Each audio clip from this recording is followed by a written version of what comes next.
मैं आज बात करने वाला हूँ कि 10 महाविद्या के बारे में। 10 महाविद्या कौन कौन सी देवियां हैं और इनका प्रकट कैसे हुआ। 10 महाविद्या में कौन कौन सी देवी का पूजन किया जाता है और इनका क्या है इतिहास।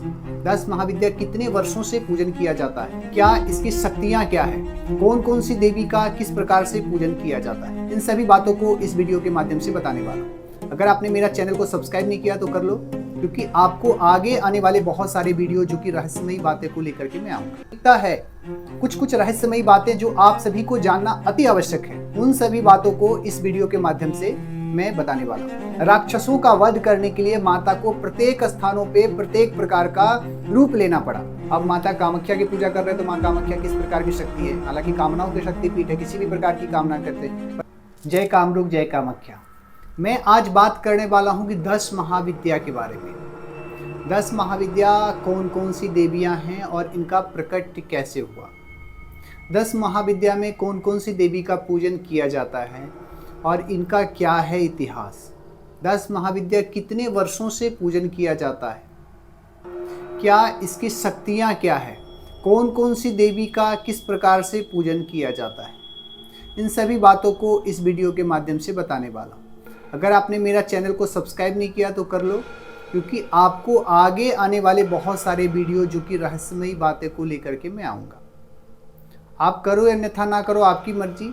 मैं कोई यूट्यूबर नहीं हूँ जो कि मैं आपको वीडियो के माध्यम से सब कुछ बताता रहूँ, परंतु जो वास्तविकता है, कुछ रहस्यमयी बातें जो आप सभी को जानना अति आवश्यक है, उन सभी बातों को इस वीडियो के माध्यम से मैं बताने वाला हूँ। तो 10 महाविद्या के बारे में अगर मैं बात करूं तो पहला विद्या जो आती है माता काली। माता काली का जो पूजन होता है वो किस प्रकार से होता है, क्योंकि माता काली जो होती हैं, देखो पहले तो ये हमें जानना चाहिए कि 10 महाविद्या क्या है। 10 महाविद्या माता दुर्गा, जगदम्बा, माता पार्वती का जो रूप है ना, माता लक्ष्मी का जो रूप है, प्रत्येक स्थानों पे यथाशक्ति शत्रुओं का नाश के लिए, राक्षसों का वध करने के लिए माता को प्रत्येक स्थानों पे प्रत्येक प्रकार का रूप लेना पड़ा। परंतु इसमें मुख्यतः 10 रूप सबसे श्रेष्ठ बताया गया। इनके जो पति होते हैं वो सदाशिव महादेव होते हैं, भगवान शिव होते हैं, माता पार्वती के पति। 10 महाविद्या में बहुत अनंत प्रकार की शक्ति इसमें आती है। 10 महाविद्या एक ऐसी विद्या हैं जिनको किसी भी प्रकार की पूजा पाठ करने से साधकों को फल प्राप्त होता है। इनको पराशक्ति कहते हैं। 10 महाविद्याओं में पृथक पृथक प्रकार के पूजन इत्यादि किया जाता है। ये महाविद्या सहस्त्रों वर्षों से चला आ रहा है। प्रत्येक स्थानों पे इसका पूजन किया जाता है। 10 महाविद्या में जितनी भी 10 महाविद्या देवियां हैं, उन सभी का पूजन पाठ किया जाता है। अगर पहला देवी की मैं बात करूं तो माता काली। माता काली का किस प्रकार से लोग पूजन पाठ करते हैं, क्योंकि माता काली जो होती हैं वो मृत्यु, विनाश और परिवर्तन की देवी होती है। परंतु माता काली को शत्रुओं को नाश करने के लिए सबसे उत्तम स्थान दिया गया है। माता काली को राक्षसों का वध करने के लिए ही माता काली का प्रकट हुआ है। माता काली का भी मुख्यतः 8 भेद है, 8 रूप हैं, जिसमें जब राजा दक्ष को यज्ञ विध्वंस की बारी आई तो भगवान शिव के द्वारा ही प्रकट होकर के माता भद्रकाली के रूप में उस समय प्रकट हुई थी। माता का अनंत रूप है और करुणा की भी देवी है वो। भगवान शिव जब देखे कि माता शत्रुओं को नाश करने के बाद भी वो शांत नहीं हो रही है, उनका उग्रता रूप है, माता का बहुत बड़ा रूप है। श्मशान काली की भी, श्मशान भैरवी की, सब माँ काली है, सब माँ काली का ही रूप है। परंतु जो माँ काली होती हैं वो शत्रुओं को नाश करने के लिए सबसे उत्तम होती है, पर करुणा की भी देवी होती है। करुणा माँ काली से ज़्यादा किसी में नहीं हो सकता। पहला विद्या में माता काली होती है, दूसरा में तारा। अगर हम तारा की किस प्रकार से पूजा करें, माँ जो तारा होती हैं ज्ञान और मोक्ष की देवी होती है। माँ तारा का जो पूजन किया जाता है तंत्रोक्त विधि से बहुत ही श्रेष्ठ पूजन किया, क्योंकि श्मशान में विराजती हैं ये। आप अगर जाओगे बंगाल में, बंगाल स्थित माता काली का आपका जैसे बंगाल में है वैसे ही आपका माँ तारा का भी बंगाल में आप जाएंगे एक स्थान है जिसको कहते हैं तारापीठ। तारापीठ में श्मशान में माता विराजमान करती है। तारापीठ में तंत्रोक्त विधि से पूजन किया जाता है।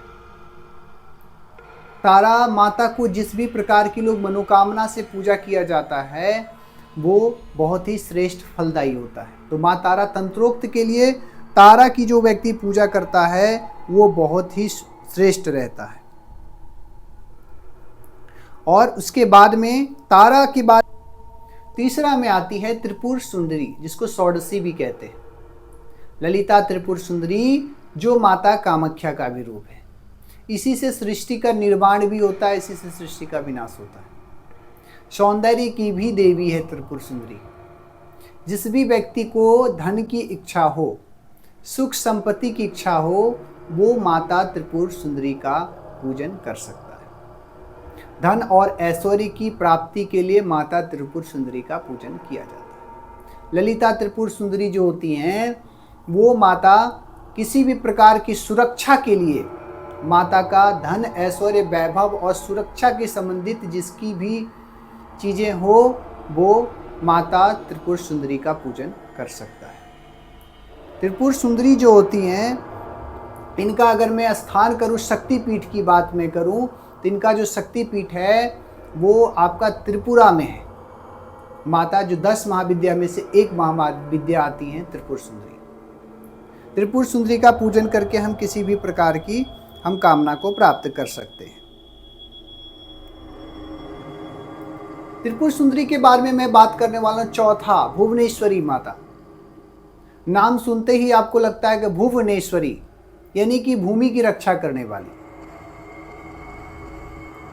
विश्व की देवी, पूरी सृष्टि की देवी माता भुवनेश्वरी।